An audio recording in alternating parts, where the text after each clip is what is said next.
Are we going to talk about our top 5 Game Boy games? Let's check it out. Chris James C85, Chris James C85. Let's go, let's rock, let's game. Come on, join the ride. Chris James C85, Chris James C85. Together we ignite. It's time to shine so bright. Let's go. Game Boy, an iconic. Top 5 games. What is your top 5? I know what mine is, but I want to know what yours is. But before I know what yours is, I gotta let you know what mine is. Top 5. And I'm gonna use these games loosely. Pokemon. All of them. I'm not gonna go 1, 2, 3, 4, 5 Pokemon. All the Pokemon game for the Game Boy. Game Boy and Game Boy Color. We'll go with that. Game Boy and Game Boy Color. Those games, iconic. From Pokemon Blue to Pokemon Crystal, Pokemon Yellow. All Pokemon of the Generation 1 and 2. Those are my favorite. What is yours? I don't know. Number 2, Tetris. I love Tetris. I loved playing Tetris. And having Tetris on the Game Boy for hours. I know it came with our Game Boy, but I played it for hours.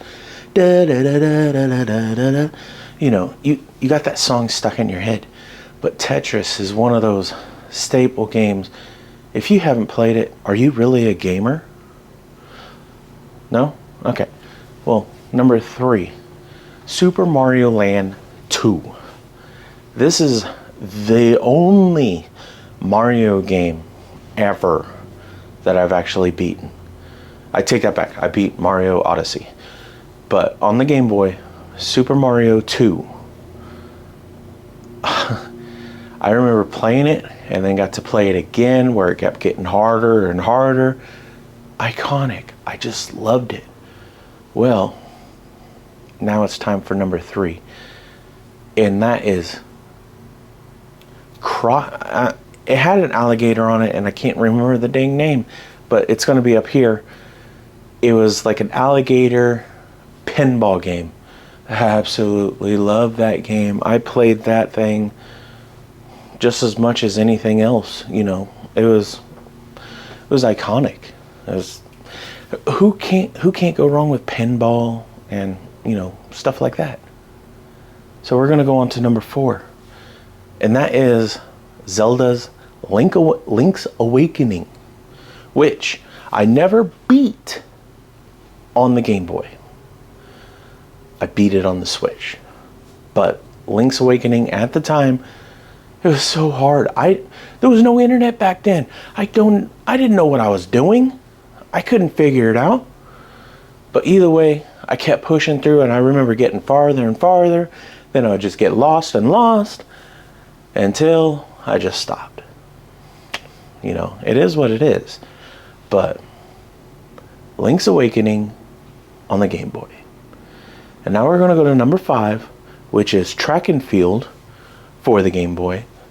And the reason I say that, we didn't have very much Game Boy games, but Track and Field, I just remember, what is it, the pole jump?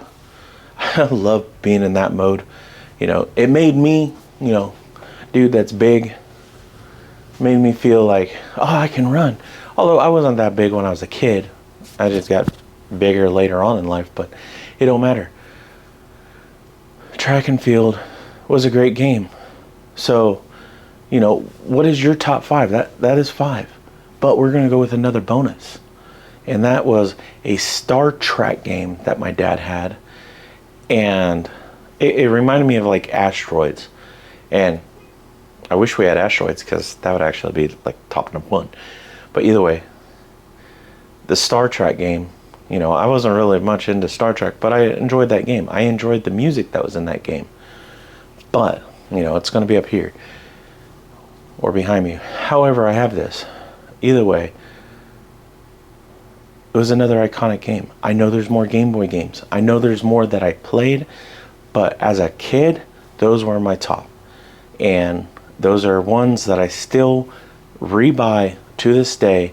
Link's Awakening is harder to buy because sometimes it's more expensive. I thought I got lucky the other day and I bought a fake copy. Game Zone, something that was in the mall, or World Games. Don't buy from them. They sell you fake games. Either way, that was my top 5 plus the bonus. This is Chris James T. Peace. Chris James T85. Chris James T85. Let's go, let's rock, let's game. Come on, join the ride. Chris James T85.